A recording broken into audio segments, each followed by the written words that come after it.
Bueno, ahora sí, qué gusto saludarlos a todas y todas. Buenas noches, buenas tardes, de acuerdo a las latitudes que nos acompañan hoy. Eh, Me encanta verlos, así que si quieren abrir las pantallas, así nos encontramos. Eh, bueno, para mí es un gusto enorme hoy.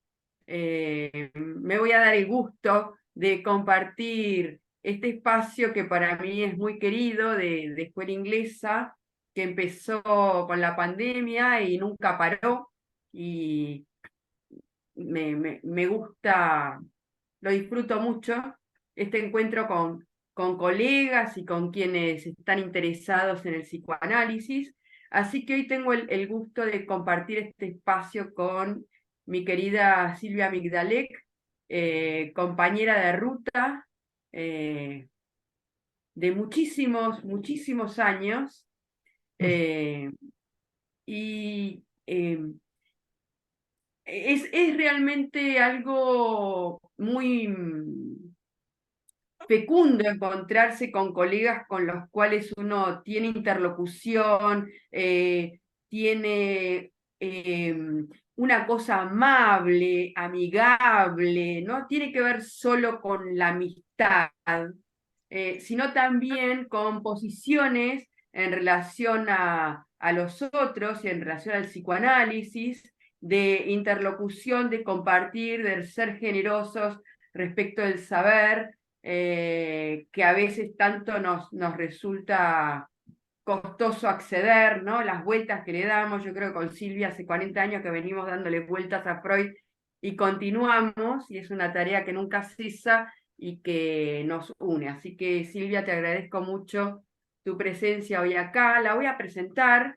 Silvia Migdalek es psicoanalista, es licenciada en psicología por la Universidad de Buenos Aires, es analista miembro de la Escuela de Psicoanálisis de los Foros del Campo Lacaniano, es miembro fundador del FARP, Foro Analítico del Río de la Plata, es profesora adjunta regular de Psicoanálisis Freud Cátedra 2, espacio que compartimos, de la Facultad de Psicología de la Universidad de Buenos Aires, es docente de la maestría de psicoanálisis en la Universidad de Buenos Aires, es autora de numerosas publicaciones de libros y revistas de psicoanálisis, es autora y ya va por la segunda edición de un libro hermoso y que recomiendo su lectura, que es Entre el amor y el tiempo. La segunda edición está ampliada, así que el que tiene la primera no deja de tener la segunda edición.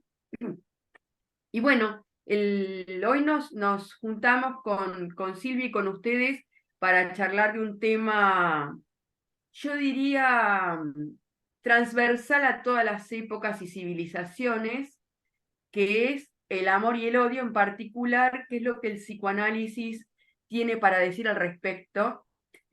Nunca será su última palabra, siempre tiene algo para aportar. Y en particular, digamos, a mí me interesa y quiero dar los fundamentos, en todo caso, porque desde escuela inglesa me resulta, y seguramente me habrán escuchado porque suelo comentarlo de manera frecuente, eh, por qué desde escuela inglesa en particular nos interesa. Liliana está acá conmigo, Liliana Patri, que comparte un espacio como profesora adjunta de la cátedra, que le agradezco que nos acompañe hoy acá, que me han escuchado varias veces comentar de que el hecho de que exista un psicoanálisis de escuela inglesa debe mucho al malestar en la cultura planteado tempranamente por Freud, porque la miseria, la segregación, el odio y la guerra expulsaron a miles de personas del continente europeo, y en ese marco Melanie Klein es alojada por Ernest Jones, interlocutor freudiano en Inglaterra, en 1927, es decir, un exilio producido antes de que lo hicieran Freud y los suyos en 1938. Podemos nosotros esbozar ciertos antecedentes de la fundación de la escuela inglesa, teniendo en cuenta que con anterioridad a la publicación del texto Más allá del principio del placer, ese giro famoso de 1920, Freud había presentado sus ideas ahí desarrolladas, en particular el nuevo dualismo, a su grupo de discípulos, teniendo una repercusión que produjo, digamos, no solo incomodidad, sino también desacuerdo. Los conceptos vertidos ahí por Freud no fueron fácilmente aceptados por la sociedad psicoanalítica de ese momento. Sin embargo, a pesar de la revuelta, la lectura de la pulsión de muerte como instinto de agresión y destrucción fue una de las razones de la producción de la escuela inglesa, enfatizando este aspecto objetado por gran parte del mundo analítico, ¿no? Para esta escuela inglesa, el instinto de muerte, en tanto agresión y destrucción, ocupa un lugar central, aunque ese sesgo no agote las elaboraciones freudianas al respecto, ¿no? Como comentaba hace un ratito, Melanie Klein se exilió en Inglaterra antes que Freud, y nosotros podemos arriesgar la hipótesis de que el impacto de los efectos de segregación y la guerra quizás hayan empujado al psicoanálisis, sobre todo en ese país, a la pregunta acerca de las razones del odio y la destrucción en el ser hablante o en el hablante ser. Una pregunta orientada a esbozar algunas respuestas acerca del huevo de la serpiente que asoló a Europa, ¿sí? El nazismo, porque ya establecida la idea de la sexualidad infantil, o sea, ya en absoluto discutida, sino afirmada en el campo del psicoanálisis, la sexualidad infantil, quizás la pregunta acerca del origen del odio cobró preeminencia atendiendo a la época. La idea insistente, si ustedes toman los textos kleinianos, la idea insistente de un sadismo primario, incluso una fase de máximo sadismo, y esta adhesión a la pulsión de muerte y los modos psíquicos de su tramitación fueron un norte permanente en dicha escuela. Ahora, tengamos en cuenta de que el impacto de la violencia en Europa también llevó a que uno de los fundadores de la Asociación Psicoanalítica Argentina, Ángel Garma, en 1938 emigre a Buenos Aires, empujado al exilio por la Guerra Civil Española. De modo que podemos considerar que la inquietud freudiana, de Más allá del principio del placer, y los textos que le continúan a ese giro, persiste desde 1920 y es palpable en los autores de escuela inglesa y en la fundación del psicoanálisis. Ahora, no separemos al individuo de la masa, por decirlo de alguna manera, ya que esta pregunta por el odio también intentó abordarla la escuela inglesa, pensando en la pulsión de muerte, como siempre digo, en su cara de agresión y destrucción, presente de manera estructural en lo individual, pero también en la idea de masas. De hecho, es palmario encontrar estas elaboraciones en un discípulo de Klein, Bion, Wilfred Bion, quien profundizará el trabajo de las relaciones entre la masa y los grupos, realizando un aporte también inaugural en este abordaje, en el que su participación como médico psiquiatra en la guerra, en la trinchera, acentúa a pensar el interés del impacto de la pulsión de muerte en el campo del psicoanálisis. De modo, y que para ir concluyendo con esta introducción, por lo menos del interés de escuela inglesa acerca de las cuestiones del odio, la pulsión de muerte, instinto, como le decía Klein, presente desde el inicio de la vida para Klein, será asimismo lo que pondrá en marcha la constitución del psiquismo por medio de esas operaciones primarias que pueden leerse en los textos freudianos desde el proyecto hasta la negación, ¿no? La idea de la expulsión de la pulsión de muerte y su contrapartida, una afirmación primordial, una incorporación como condición del nacimiento a la vida. Con lo cual, desde fuente de peligros a condición de la vida psíquica, la pulsión de muerte es el eje alrededor del cual la teoría y la clínica kleiniana organizará su edificación. Estos son un poco los argumentos de manera un poco rápida para comentar con ustedes de por qué nos interesan las cuestiones del odio en escuela inglesa y por supuesto estas cuestiones no son ajenas a la condición amorosa. Así que bueno, después de este preámbulo, quiero darle la palabra a Silvia para realizar el intercambio que nos habíamos propuesto. Vamos a escucharla y después dejamos el último tramo para la interlocución, preguntas y comentarios. Te escuchamos, Silvia. Bueno, buenas noches. Gracias por acompañarnos y gracias a la invitación de Estela. Para mí también es muy grato compartir con ella este espacio. Eh, no quiero decir los años que hace que venimos siendo compañeras de ruta, pero bueno, además de la amistad en juego, lo que decía de la interlocución y de la posibilidad de lazos que refuerzan con el trabajo en común. Como que uno encuentra amigos trabajando, no va a buscar amigos al trabajo, pero de pronto se encuentra con amigos trabajando. Y bueno, nada, así que me interesó mucho escuchar tu preámbulo porque me sitúa en alguna cuestión de la cátedra que no tenía tan sintetizado así como lo hiciste, eh, y bueno, de esta importancia de la época, eh, de la época, digamos, del ascenso ya del nazismo. En el 33 se empieza, digamos, a hacer patente el crecimiento del nazismo. Y este dato de que se había exilado no lo tenía tan claro, digamos, ¿no? Unos cuantos años antes que Freud.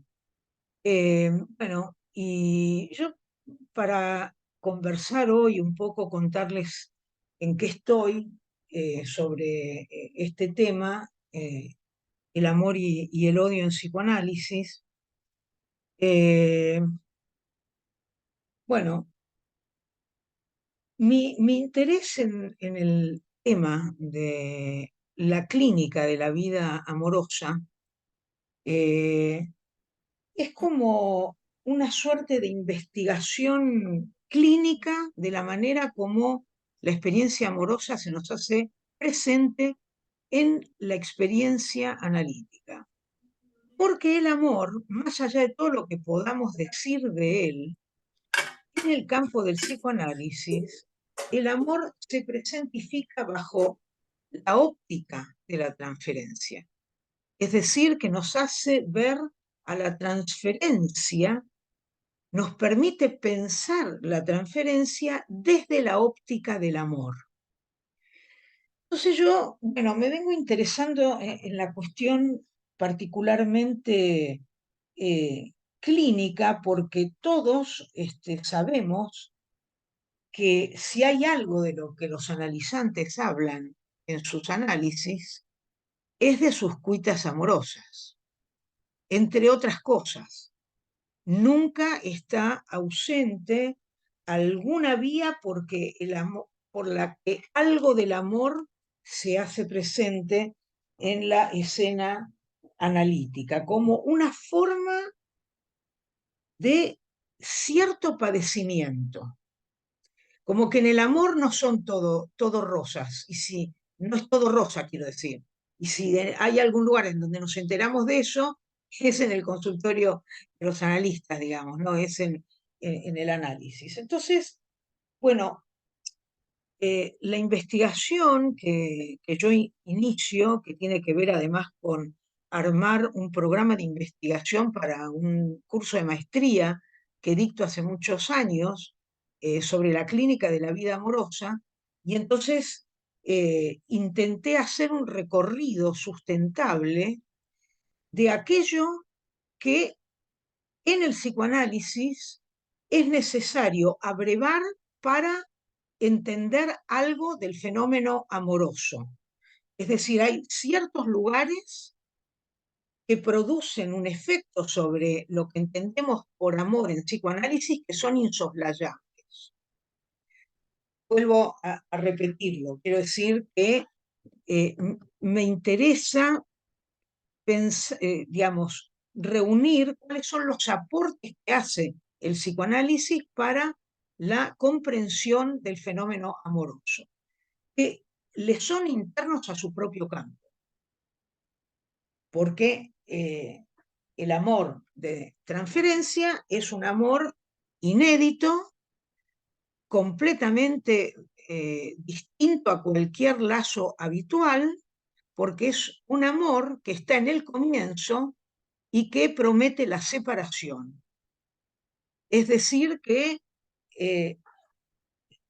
el amor de transferencia es un amor paradojal en el sentido que es un amor que promete la separación.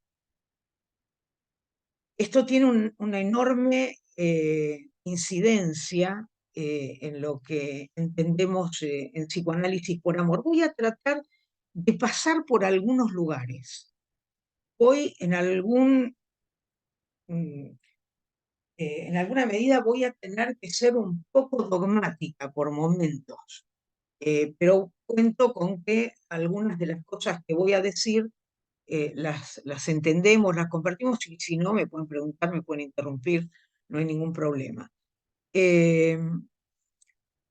A mí me parece que uno de los efectos más importantes que produce el psicoanálisis con respecto a su teoría del amor es el concepto de la pulsión.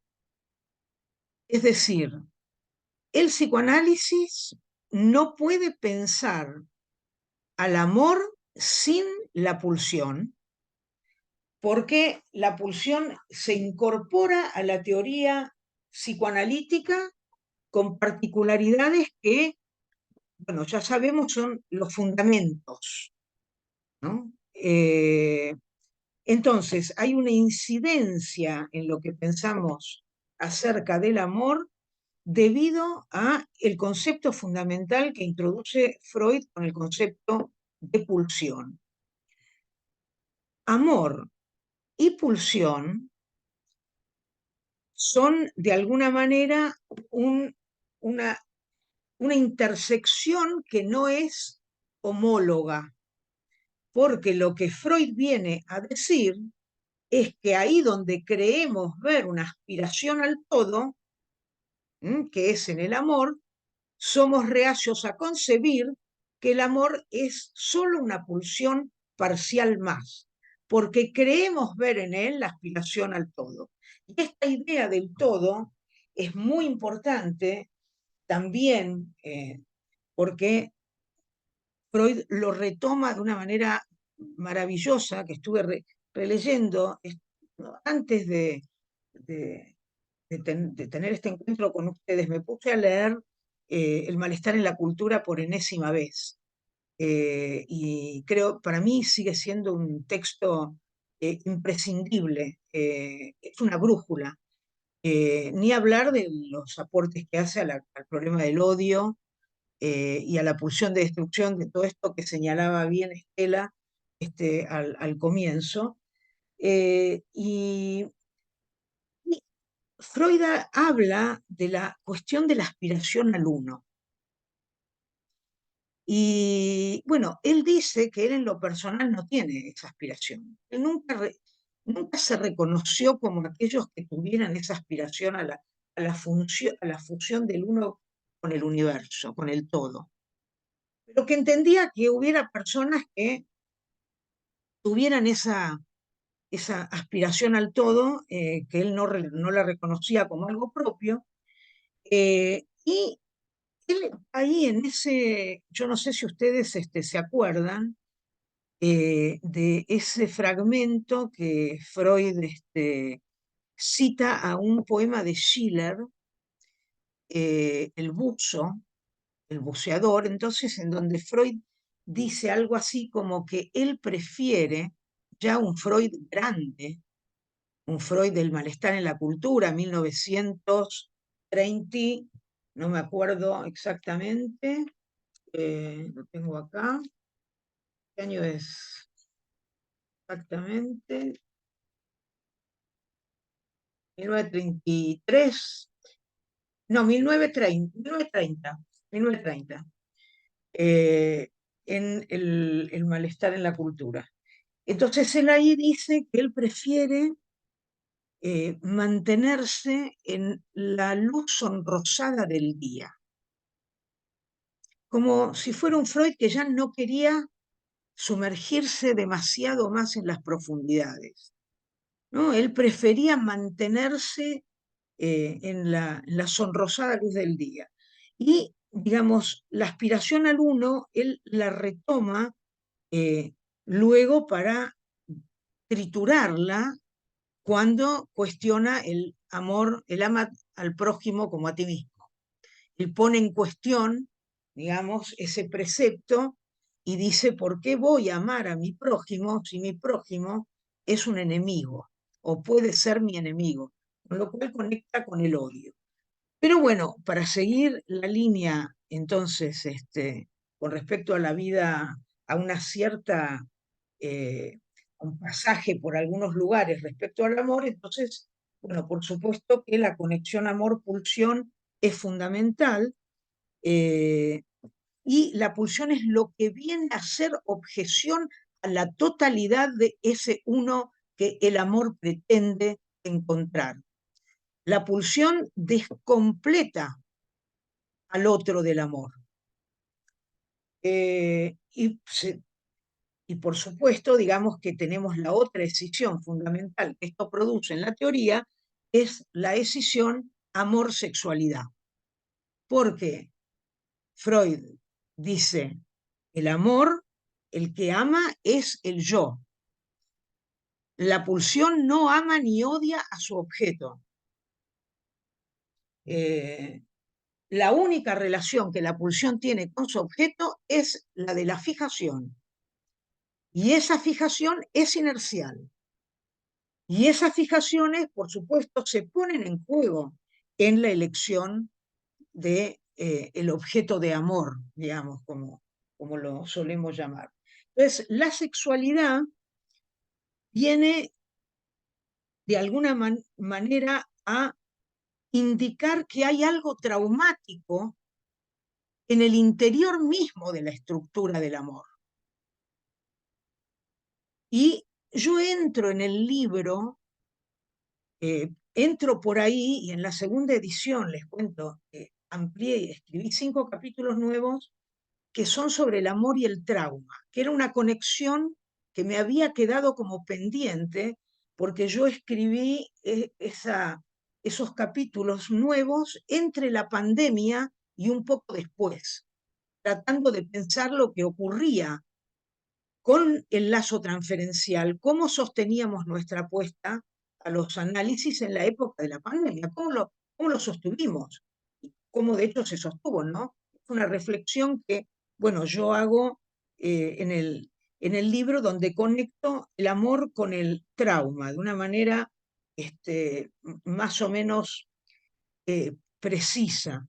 Eh, en el primer recorrido que yo planteo para empezar a hablar del amor, parto de 2 supuestos en el libro, que son 2 supuestos que desarrollo. Uno es que en la base del amor hay un duelo, que en la base del amor hay una pérdida, que el amor intenta restaurar algo de esa pérdida, pero que la pérdida es irrevocable, esa irrevocabilidad de la pérdida tiene efectos en la vida amorosa. Entonces, en la base del amor hay un duelo, hay una pérdida. Y la otra vía, porque bueno, trabajo en una intertextualidad entre Lacan y Freud, a la que algunas de las caras que veo por acá estamos acostumbradas, porque tenemos una lectura lacaniana de Freud. Entonces, en el libro yo me permito hacer como un trabajo con esa intertextualidad. Y leo a Lacan y leo a Freud y leo a Colette Soler, que me parece una lectora de Lacan muy interesante. Eh, Ella ha pensado mucho alrededor del tema del amor, de la temporalidad de la transferencia, bueno, en fin. Y hay una premisa que ella retoma de Lacan, que yo también sigo como una pista en el libro, es que el amor en el psicoanálisis es un revelador de los impases del inconsciente. Esa es una tesis de Lacan de radiofonía. Y después de pasar por ciertos lugares clásicos freudianos para pensar la vida amorosa, me dirijo hacia la última parte en el libro, hago ese recorrido, tomo la lectura que hace Lacan del amor a partir de los años 70. Es decir, me interesa especialmente lo que se reformula del amor en Ancor, y otro seminario muy importante de Lacan en relación a la cuestión de la clínica de la vida amorosa es el seminario 21. Es decir, es un seminario que se llama Los no incautos yerran. Ese es un título que es como Le Nom du Père, que es como un juego, digamos, un neologismo con los nombres del padre, digamos, ¿no? Los no incautos, no, le non du père es el título en francés. Bueno, es un seminario donde también se producen algunas redefiniciones alrededor de la cuestión del amor. Esas son como las dos, entonces, guías. ¿Qué pérdida se verifica en el amor operante? Como decía, esta es la primera hipótesis. Bueno, podemos decir que la iancia es constitutiva para el psicoanálisis, que la pérdida es originaria, es constitutiva, hay una pérdida en el origen que pone en marcha todo. Pero en el origen lo que hay es eso, una pérdida. ¿Pérdida de qué? De la satisfacción plena, de la imposibilidad de la satisfacción plena. La pérdida es la imposibilidad de la satisfacción plena. Produce como efecto. Y esa pérdida de la satisfacción plena que Freud introduce en capítulo 7 de la interpretación de los sueños y en el proyecto, ya se lee, la retoma en el malestar en la cultura de una forma distinta, cuando él dice algo así como hemos sido expulsados del paraíso. Y hablando de la felicidad, dice no la hay, salvo como un fenómeno episódico, que es un fenómeno episódico entre necesidades que han alcanzado una elevada tensión y su disminución. Es muy impresionante esa definición de lo que es la felicidad, que se supone que el amor proporciona. Es una de las vías que Freud plantea como un modo de evitar los sufrimientos, cuando al mismo tiempo dice que como eso no se verifica nunca del todo, porque no hay la felicidad plena, pero porque además eh, hay como eh, una idea de, de que no se verifica, que el plan de la creación no está preparado para que el hombre sea feliz sin quitapenas. Entonces habla de el amor podría ser un quitapenas también, podría ser un quitapenas. Él no lo plantea como un quitapenas, pero dice que hay personas que dedican gran parte de su libido a la cuestión del amor y bueno, que no evita el estar a merced más que nunca de el objeto amoroso. En Freud hay una idea de que el amor implica un padecimiento, que no hay, que hay algo de sufrimiento en el amor y que no puede no tener un cierto rasgo patológico en relación a el punto de dependencia amorosa que puede llegar hasta, dice en algún momento, el vaciamiento absoluto del yo en el objeto, ¿no? Como una patología del amor.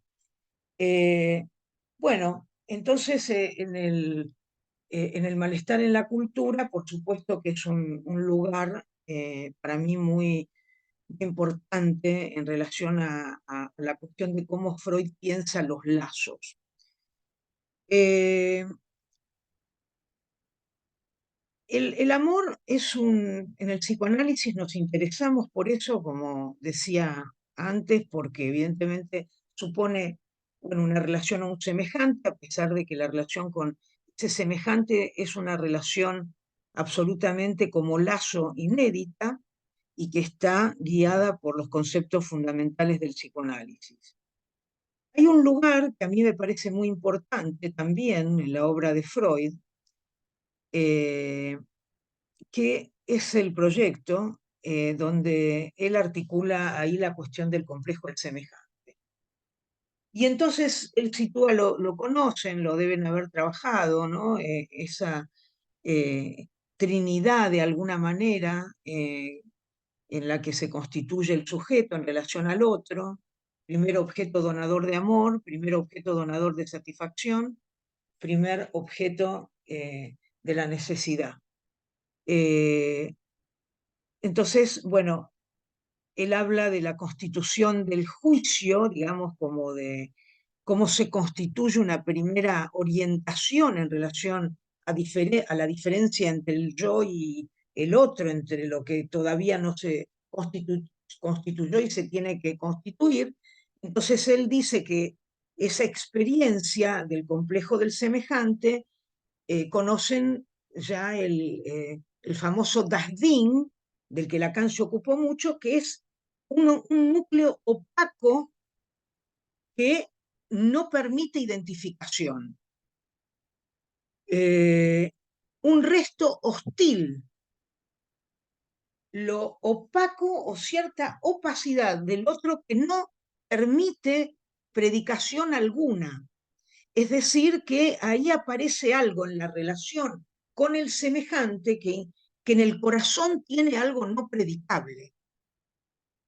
Es así que se constituye, digamos, el sujeto en relación al otro, quedando como resto de esa constitución un resto que remite a que en la relación con el semejante algo de esa opacidad habrá necesariamente de ponerse en juego. Bueno, por supuesto que en el amor algo de esa opacidad también se hace presente, algo de esa opacidad del otro. Eh, bueno, Das Ding entonces es ese resto irreductible a la predicación que está en el corazón de la relación con el otro, con el semejante. Eh, ahora bien, hasta acá vamos, me siguen, vamos bien, haciendo un recorrido así rápido. Bueno, entonces ahora voy a leerles un fragmento de, de un libro que se llama La historia del amor. Es una novela bellísima que les recomiendo. Entonces habla, bueno, de la historia del amor, por supuesto habla de la génesis, cómo habría empezado el amor, cuándo, cómo, cómo fue que nació el amor. Entonces, dice en una parte, les voy a leer un fragmento, del mismo modo que hubo una primera vez en que alguien hizo saltar una chispa frotando dos palitos, también un primer momento de alegría y hubo un primer momento también de alegría y un primer momento de tristeza. Era un tiempo en el que continuamente se inventaban sentimientos nuevos. Pronto nació el deseo y también el arrepentimiento. La primera vez que se sintió la terquedad, se inició una reacción en cadena y por un lado se creó el resentimiento y por el otro la marginación y la soledad. Miren todo lo que hay en el nacimiento del amor, de esa primera vez. Tal vez cierto movimiento de caderas en sentido contrario al de las manecillas del reloj marcó el nacimiento del éxtasis y un rayo provocó el primer orgasmo. O quizá fue el cuerpo de una muchacha llamada Alma, es el personaje del libro. Bueno, contrariamente a toda lógica, la sorpresa no nació de inmediato. No llegó hasta que la gente tuvo tiempo de acostumbrarse a lo que eran las cosas. Eh, y transcurrido el tiempo suficiente, alguien experimentó la primera sensación de sorpresa y en otro lugar sintió la primera punzada de la nostalgia. Es cierto que a veces la gente también sentía cosas para las que no había palabras y no se hablaba de ellas. Es posible que la emoción más vieja del mundo fuera la de sentirse conmovido, pero describirla, nombrarla siquiera, debía de ser como tratar de apresar algo invisible. También es posible que el sentimiento más antiguo del mundo fuera sencillamente la confusión. Bueno, nada, este párrafo, que como siempre los artistas llevan la delantera en de hacer hablar algunas cosas que no hace falta decir mucho más. Me parecía como sorprendente encontrar en ese párrafo, bueno, algunas resonancias de lo que él les estaba diciendo recién, digamos. Ese núcleo Perdón, Silvia, traumático de dónde es lo que estabas leyendo? es un libro que se llama La historia del amor, de una mina que se llama Nicole Krauss, con doble S. Nicole Krauss. Es una novela tan bella, que realmente se las recomiendo mucho. Yo no estoy segura, me parece que ella es norteamericana. eh, mm, bueno, y este libro tiene varios premios, además, es como un libro, es muy bello. Eh, bueno, entonces, tomando esta cuestión de eh, este inefable, este imposible de decir del que el amor viene a dar cuenta, conecta de alguna manera con lo que yo les decía antes respecto a el amor como un revelador de los impases del inconsciente.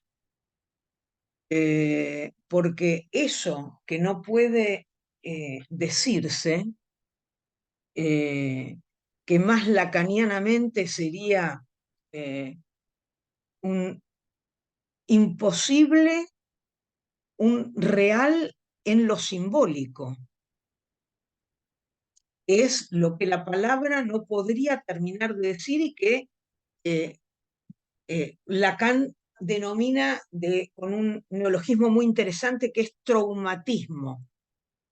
Estamos todos atravesados por el traumatismo. El lenguaje nos traumatiza porque juega con el agujero y el trauma. Entonces es el agujeromatismo, ¿no? El traumatismo. Entonces ahí, digamos, me parece que se puede también pensar algo de esta incidencia del trauma en el amor, como que también, del mismo modo que en el impas del inconsciente que representa el inconsciente no reprimido, se pone en juego algo que no tiene que ver con lo descifrable, que no tiene que ver con lo que retorna de lo reprimido. Entonces será una instancia crucial en la transferencia, eso. Y déjenme ver qué había escrito para hoy, porque tengo mucho escrito y no quiero dejar algunas cosas que quería decirles afuera. Entonces, acá intenté situar la cuestión de la importancia clínica que tiene la cuestión del amor, es porque es de lo que está hecha la transferencia, es la estofa de la transferencia. Es así como aparece el amor en el campo del psicoanálisis, como decía al comienzo, como amor de transferencia, y el amor acompaña a la transferencia, y bueno, eso tiene una importancia clínica, digamos, entender a qué llamamos amor de transferencia, pero no voy a hablar mucho de eso porque me parece que es como un tema que es como de más común abordaje. Yo en el libro hablo, me detengo sobre la particularidad del amor de transferencia y lo que Freud dice acerca del amor de transferencia, que, bueno, para no detenerme demasiado en eso, solamente recordar que Freud dice que el amor de transferencia es un amor verdadero, es un amor como cualquier otro, que pone en juego las condiciones pulsionales del amor.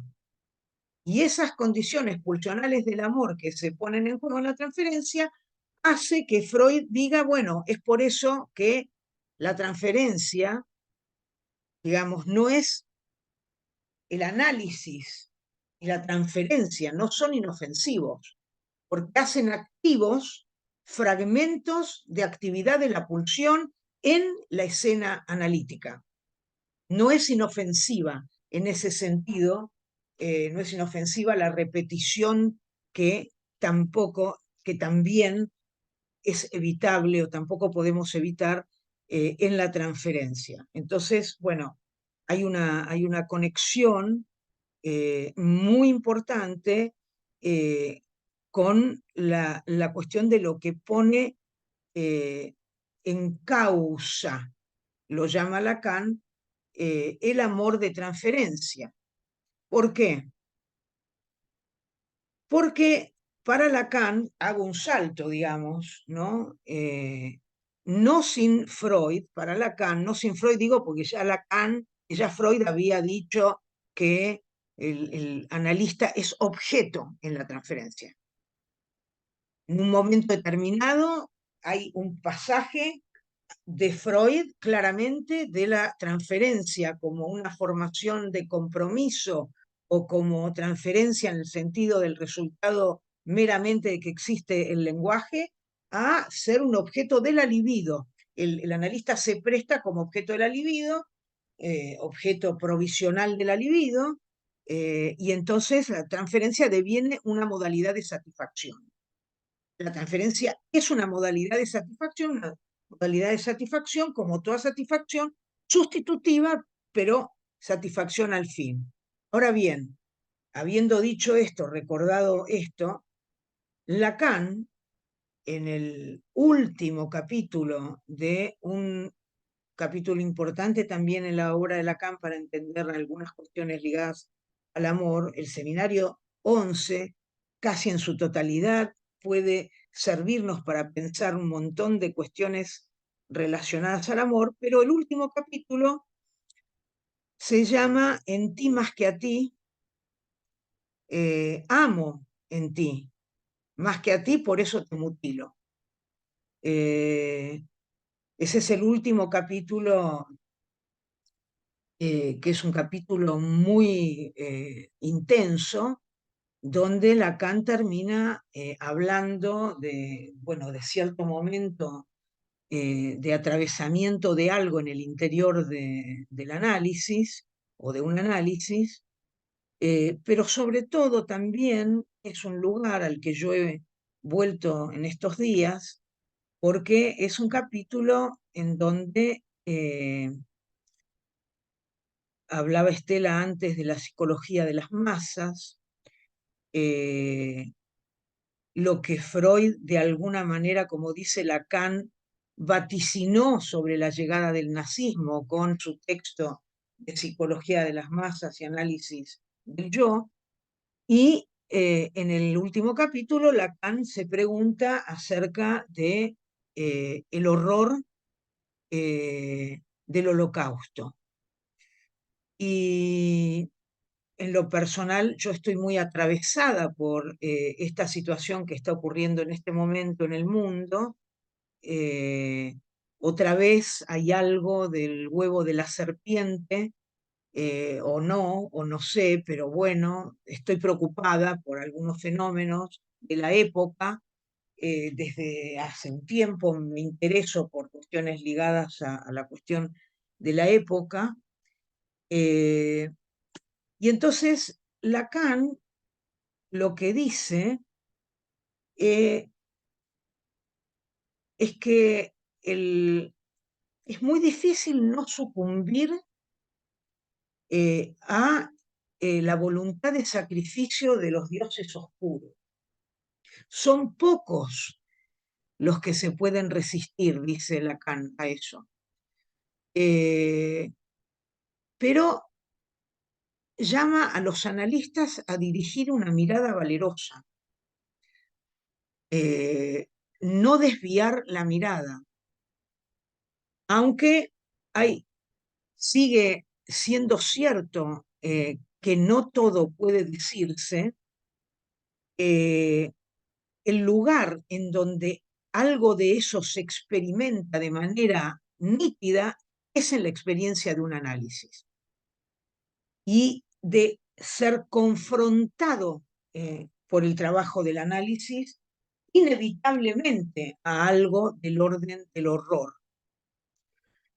El horror, bueno, podríamos hablar de eso, pero no es el tema, solo quiero recordar hoy en particular ese último capítulo donde Lacan invita a no desviar la mirada frente al horror y al deseo del analista surgiendo de allí, de haber sabido dirigir una mirada valerosa a eso para no sucumbir a la fascinación en la que muchos sujetos no pueden impedir sucumbir, y hace nacer de ese encuentro con ese horror algo del deseo del analista. Como que no habría deseo del analista sin que algo de esa confrontación se produzca en el trabajo del análisis. Y al final dice, bueno, saben que es un seminario donde se ocupa el deseo del analista, y ahí es donde Lacan también habla de que el deseo del analista es el deseo de obtener la diferencia absoluta. Esto está relacionado íntimamente con lo que yo les decía antes de que el amor de transferencia solo promete la separación. Lo que dije al comienzo, digo, ¿no? Como, ¿qué quiere decir la diferencia absoluta? En principio, no hay de 2-1, algo de esa ilusión habrá decantado, caído en el análisis, por el trabajo mismo, el análisis por distintas vías, identificaciones que se habrán ido decantando a lo largo del trabajo del análisis, y la diferencia absoluta como algo que apunta más bien a una unaridad irreductible, que no podría no tener consecuencias en la concepción del amor, y que de hecho las tiene especialmente en el seminario 20, donde Lacan se ocupa de esas unaridades solas, que no hacen lazo con otros, porque es como el enjambre. Son unos que no hacen relación con los otros unos. Y eso tiene que ver con lo que nos separa. ¿Qué es lo que nos separa? Vamos a decir así, si lo que nos une es el amor y el deseo, que bueno, tenemos que después, si tengo unos minutos, voy a decir brevemente algo más sobre esa articulación amor-deseo. No es una articulación breve para desarrollar, voy a intentar decir algo, pero digamos lo que me parece importante es que esas unaridades apuntan a una redefinición de Lacan del inconsciente que se lleva a cabo justamente en Ancor, que es la primera vez que él habla de un inconsciente real, no lo real del inconsciente del traumatismo del lenguaje. El inconsciente real como afectos enigmáticos,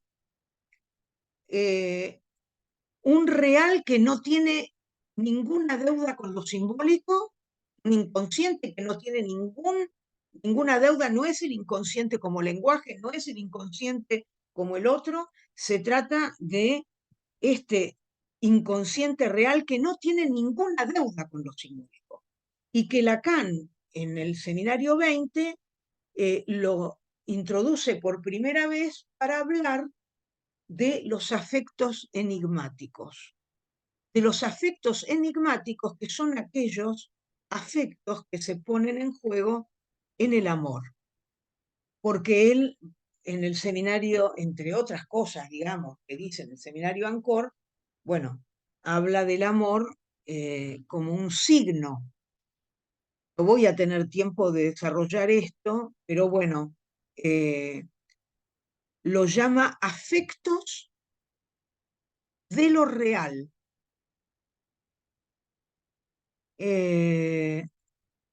Y bueno, dice, además, en Ancor, que el amor es una suplencia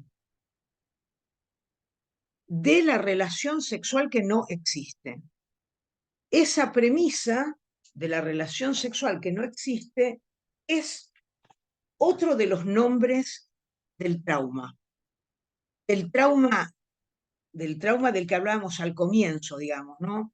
Es uno de los nombres de la imposibilidad. La imposibilidad de escribir, dice Lacan, la proporción entre los sexos. No es que no haya actos sexuales.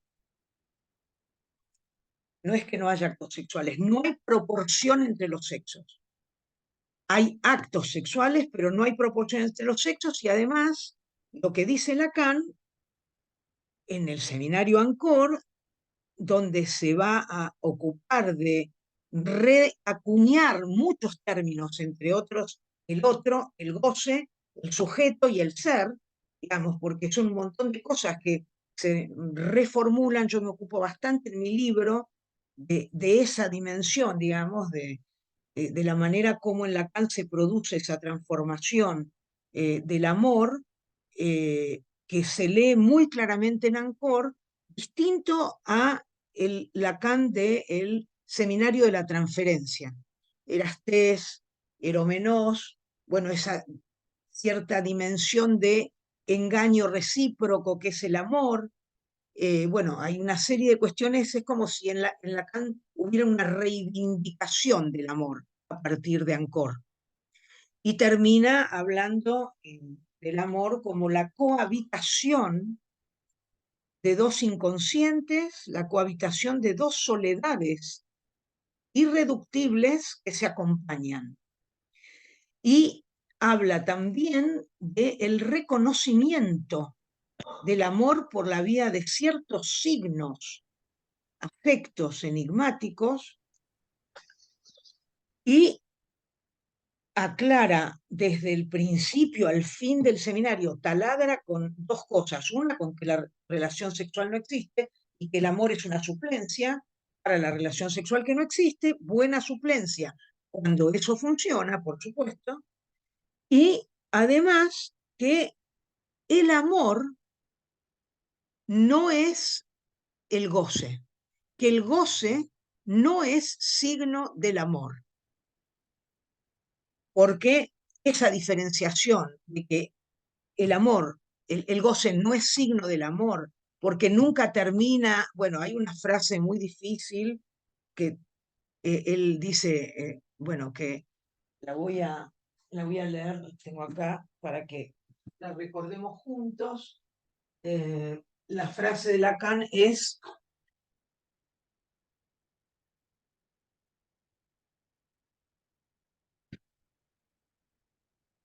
ahí nomás, al comienzo, la introduce y después vuelve muchas veces a eso.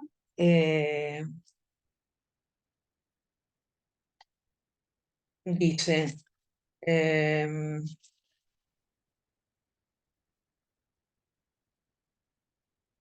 el goce del otro con mayúscula, del cuerpo del otro, ahora ya otro con minúscula, del cuerpo del otro, que lo simboliza, no es signo del amor.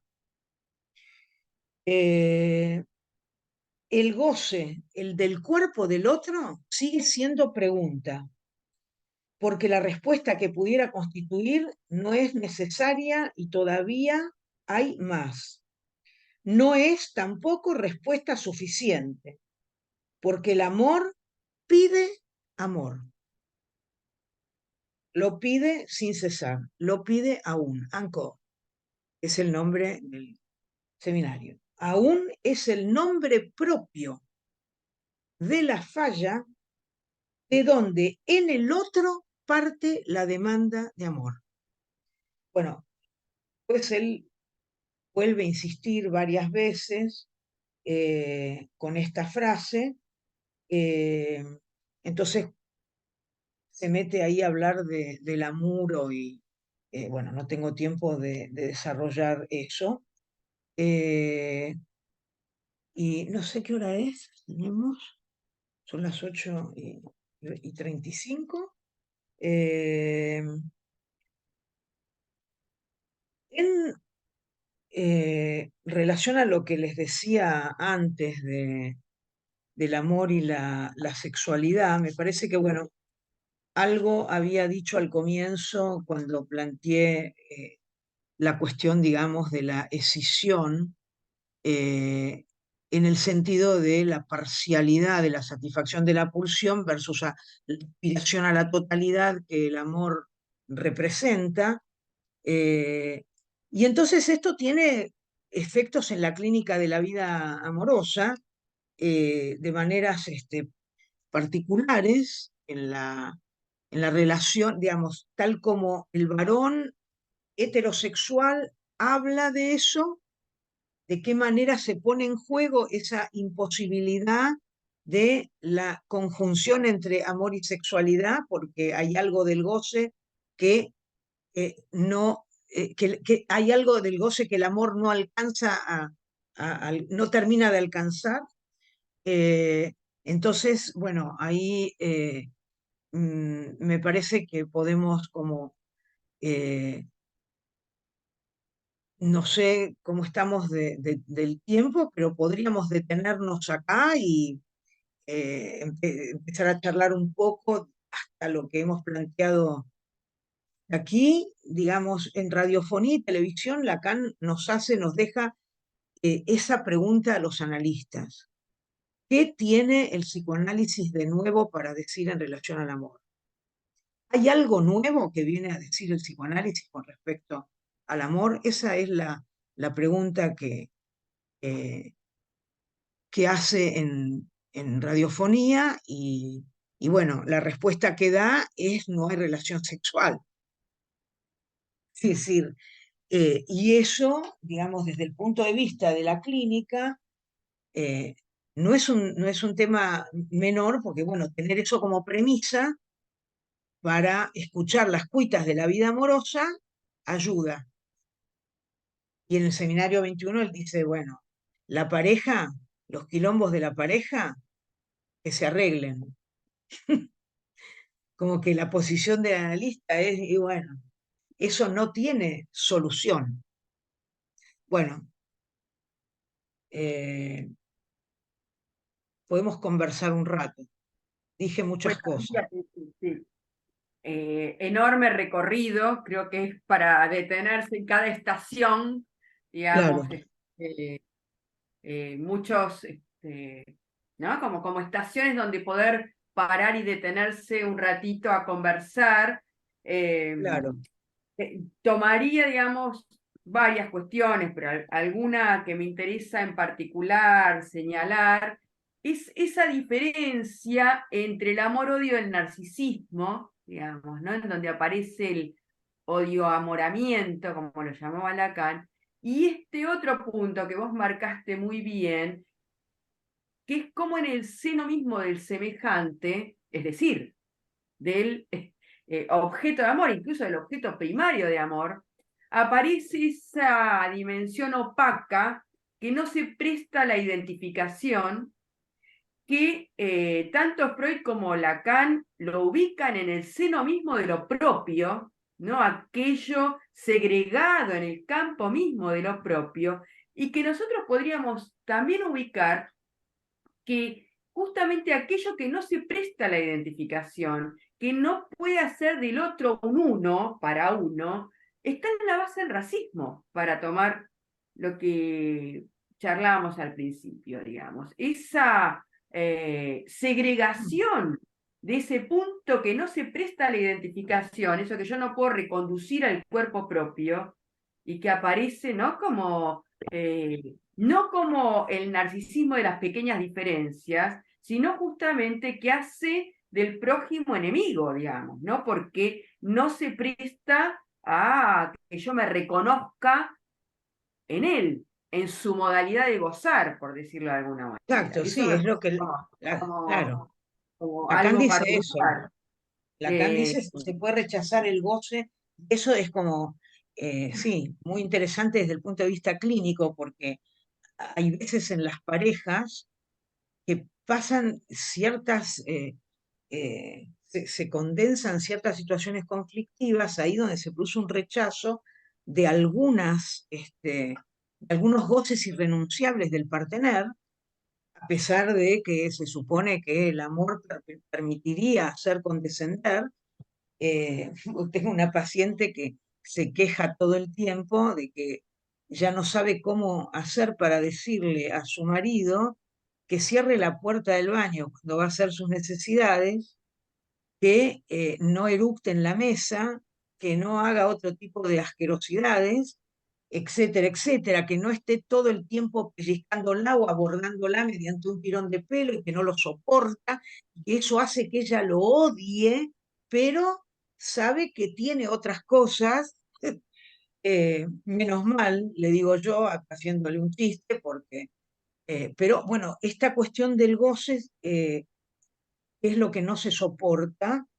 eh, yo creo que sí, que ahí hay algo muy interesante para desarrollar, porque por un lado, Lacan, cuando piensa en la cuestión de la segregación teniendo como aspecto fundamental el odio es el fundamento de la segregación, pero también hay una segregación que no necesariamente es racismo, lo hemos hablado muchas veces, que es una segregación estructural en el sentido de aquello que hace que estemos de alguna manera todos en cierto modo exilados del otro con mayúscula. Estamos separados y Lacan dice en el seminario 17, no, no conozco otro origen de la segregación que la fraternidad, y dice, si hace falta estar todo el tiempo recordando que somos hermanos, es porque en algún punto no lo somos, no lo somos. Y estamos en un tiempo en donde para mí además es un tema muy caro porque, bueno, yo soy, como Estela me presentó, yo soy miembro de una escuela de psicoanálisis y me he interesado por el fenómeno segregativo en el interior de la institución analítica, que me parece el más complicado, porque, bueno, se esperaría que los analistas pudieran hacer alguna cosa con los lazos en donde estos estén atemperados y más gobernados por el eros, que aunque no sea el eros de la identificación, sea el eros. Eh, mm, Hay segregación al interior de todo grupo. Y paradójicamente, el psicoanálisis, eh, Lacan cuando habla de estas cosas, el discurso analítico, no tiene ninguna necesidad del grupo. Más bien él dice, digamos, que los lazos,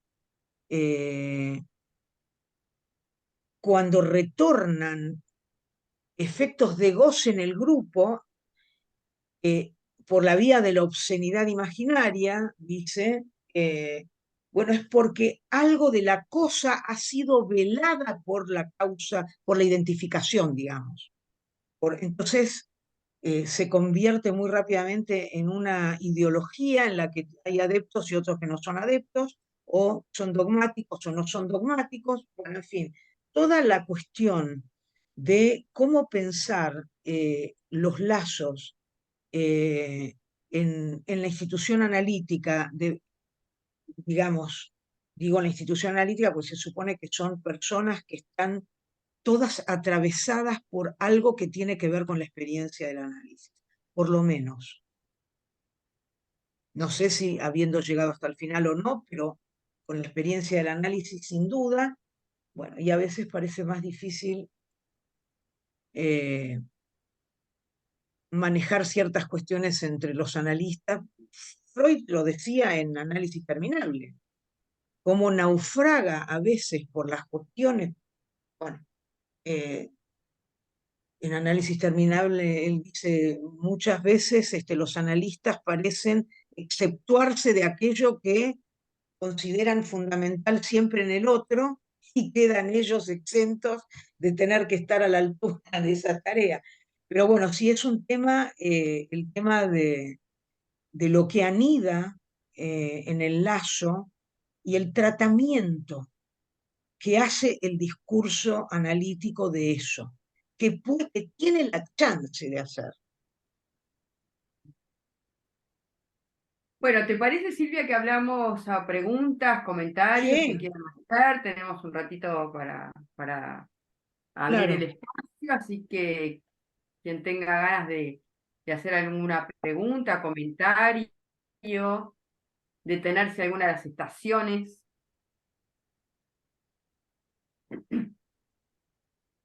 Pues a mí me gustaría preguntarle algo a Silvia. ¿Cómo te va, Silvia? Hola, Siempre un encanto escucharte.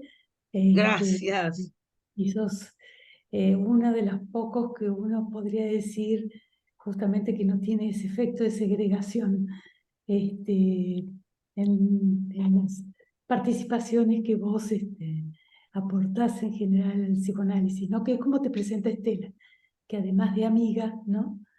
Es alguien con la que se puede hablar de psicoanálisis y siempre es encantador. Mi pregunta va también en la línea de del aporte que traía Estela, porque vos hablaste de amor y trauma.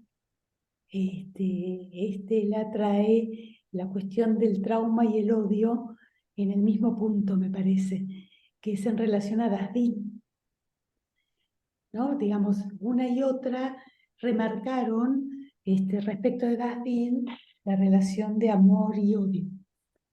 La pregunta es, a ver, porque tal vez uno puede pensar después en otros desarrollos, y vos lo nombraste, si lo traumático es Dasbin, o ya Dasbin es velo de la imposibilidad de la relación sexual.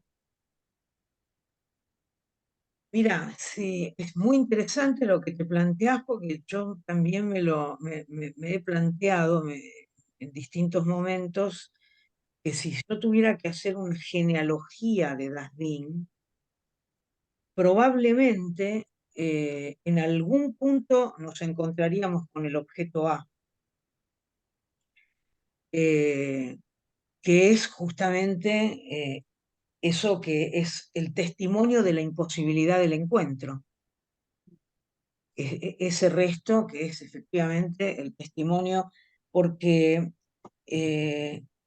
mm, no me metí mucho con eso, pero creo que el objeto A podría tener su origen teórico, digamos así, si uno tuviera que hacer una genealogía, en el Dasbin. No son homólogos, pero hay un cierto nexo. Quizá habría que pensar dónde se ubican los anudamientos, que quizás son anudamientos distintos.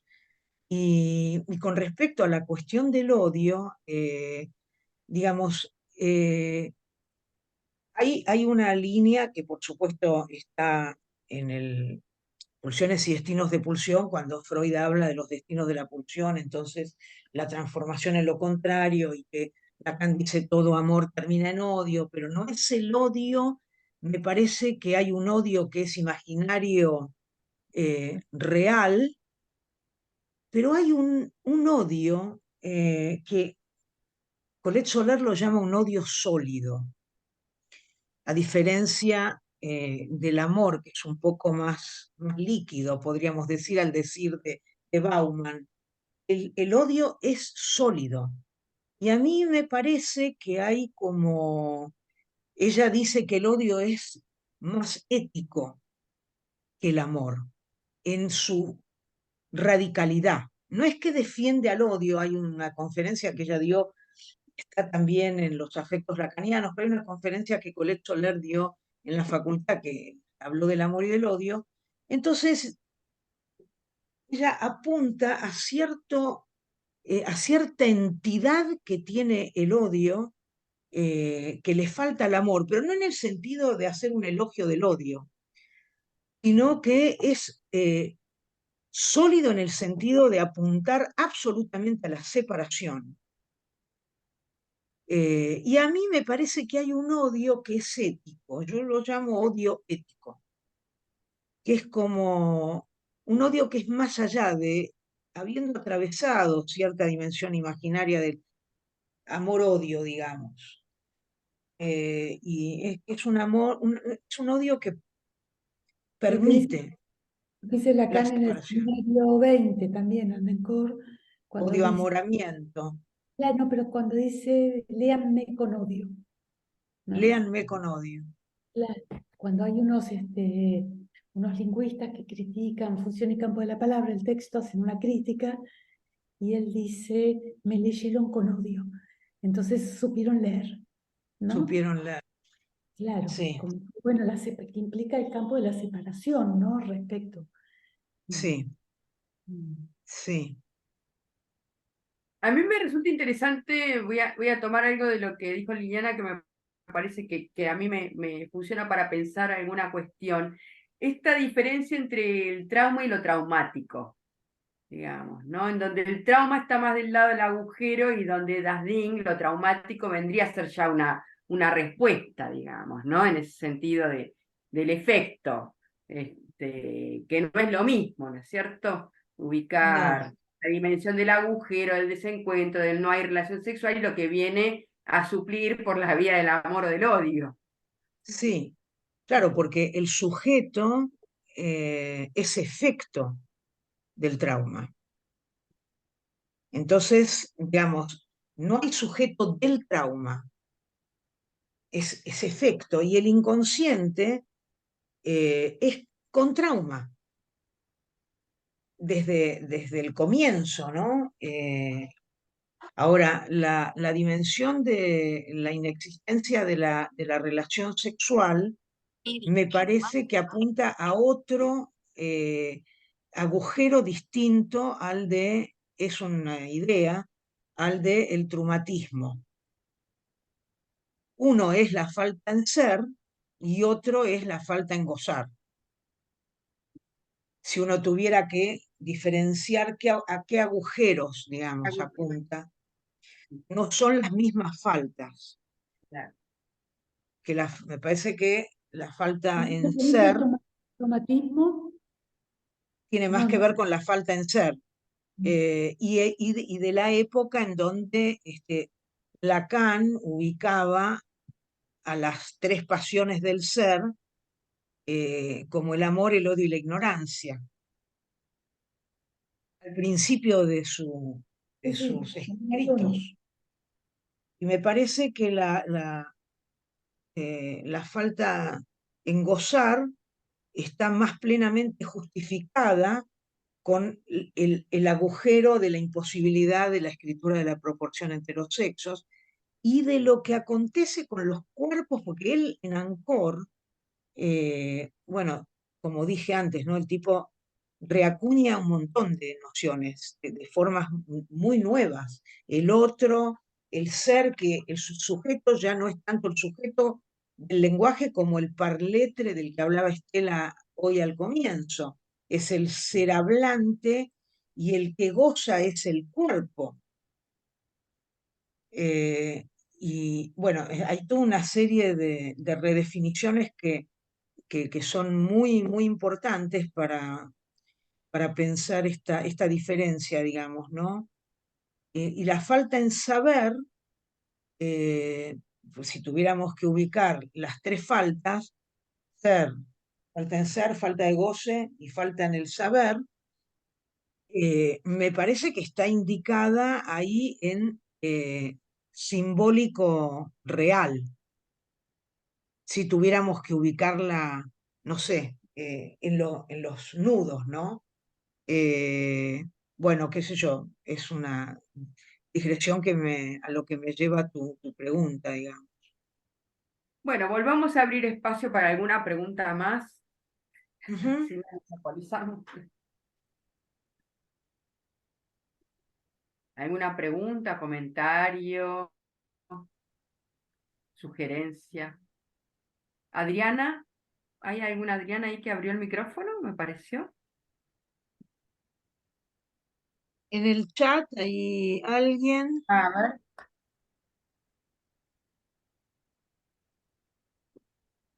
A ver, ¿querés leer el chat? Que No, no, no, no. no, no, no hay mensaje, Ah, no. Pensé que había un mensaje, pero no. bueno. Yo tengo una lista de preguntas, pero no quiero monopolizar, así que esperamos a ver si No, están pensando. tenemos unos minutos más. Sí. Eh, mientras tanto, quizá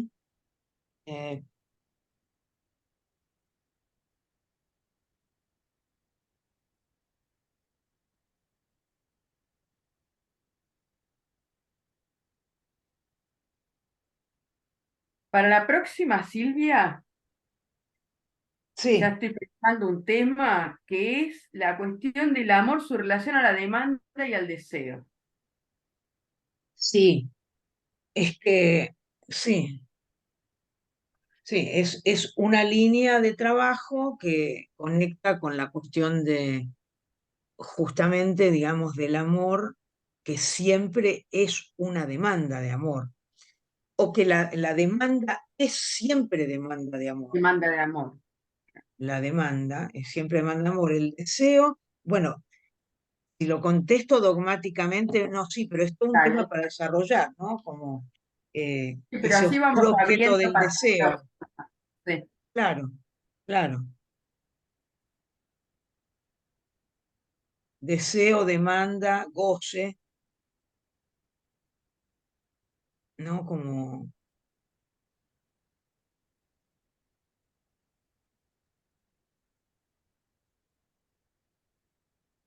Bueno, yo creo que en todo caso nos pueden hacer llegar las preguntas. Ah, mira, acá tenemos una pregunta.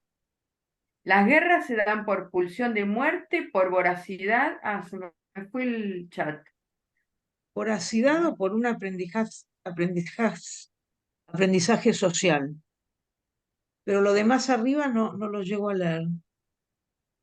¿Voracidad o por una... ¿Qué dice más arriba de voracidad? A ver, me parece que Dayana, ¿estás por ahí? ¿Querés hacer la pregunta? ¿Abrir el micrófono y hacer la pregunta? Sí, estoy un poquito afónica, por eso la escribí, Ah, pero sí, sí, sí. Lo que planteaba es que si las guerras se dan, o qué tanto pesan los elementos que mencioné. Uno, la pulsión de muerte. Otra, la voracidad. Y qué tanto influyen también los aprendizajes sociales de aprender a odiar al otro, ¿no? O sea, aprender a segregar, aprender a robarlo, aprender a matarlo, e incluso la introyección inconsciente, ¿no? Eh,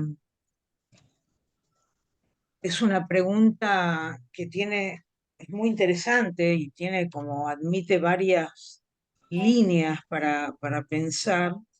Efectivamente, Freud escribió acerca de las guerras. eh, Ustedes saben que hay un texto que se llama Sobre guerra y muerte, que son unas cartas que él intercambió con Einstein, cuando Einstein le pide que se pronuncie acerca de la guerra, y efectivamente la hace dependiente de la pulsión de muerte. Eh, y él dice que no podemos sino ser pacifistas por principios éticos, como si fuera, eh, pero que al mismo tiempo eso no alcanza para comprender la irreductibilidad de la guerra, y que la civilización ha llegado a tal punto que sabe que se puede autodestruir a sí misma con, eh, con total seguridad. Ni hablar, cuando Freud lo escribía eso, el malestar en la cultura, donde ya se veía venir al nazismo, o lo que se vino después.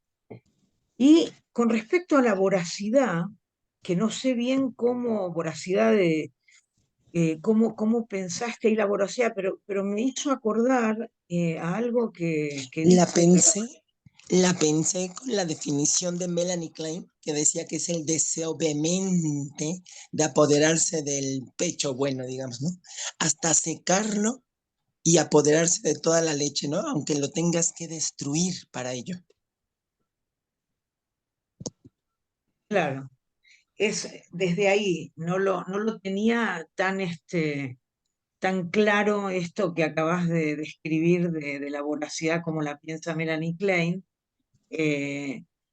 Hay una cuestión que Lacan dice justamente en el seminario 21, que yo merodeo casi todo el tiempo, donde él está hablando de lo incalculable, de la importancia de introducir la dimensión de lo contingente, porque él además dice que el amor es contingente, como se lo ubica en relación a los modos lógicos como contingente, algo que deja de no escribirse, y por un momento hay la ilusión de que la relación sexual existe, pero eso dura hasta que, no voy a hacer un chiste grosero, eso dura el tiempo que dura.